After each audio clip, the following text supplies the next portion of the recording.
Did I miss something? Yeah, okay. I don't know.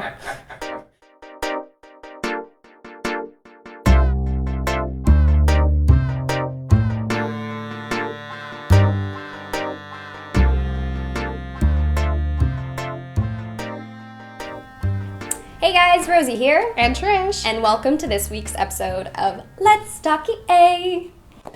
Last week, we talked about the NEB modernization, and this week, I thought we would go way back. A few months ago, we talked about cumulative effects.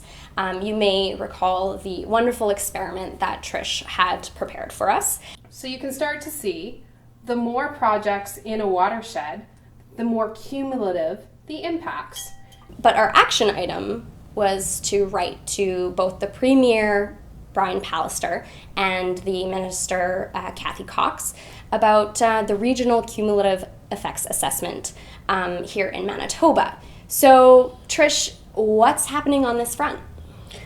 Well, I'm not sure if our viewers wrote the letters, but there has been some movement on the RCEA.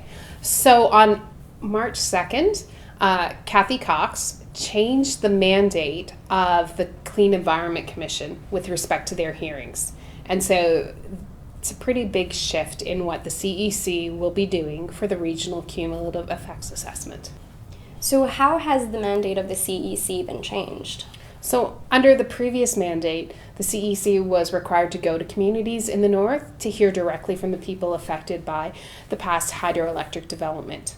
Under the new mandate, there's clear direction that the CEC should be requesting written comments. So only in extreme cases will they go listen to the people who are most affected by hydroelectric development. And that's very troubling, particularly because when you have written submissions, it doesn't really allow for a two-way exchange of information. And second, it's perhaps not really culturally appropriate to ask people in northern Manitoba to submit written comments when culturally oral communication is so important. Is that a legitimate change to the mandate? I think there are a lot of problems with the legitimacy of this change. So, of course, Minister Cox is well within her right, given the Environment Act, to make this change. However, it seems a little unfair to make this happen 18 months into the process. Well, this situation is certainly concerning. Is there anything that we can do? We are meeting with a number of different people, communities affected by hydroelectric development in the north to develop an action plan. It would be really helpful if you stayed tuned to our Facebook page to find out how you can help moving forward. I think that's a great action item to be able to stay tuned to see how you can help with the RCEA. Well, on that note, we'll see you next time, and let's talk EA.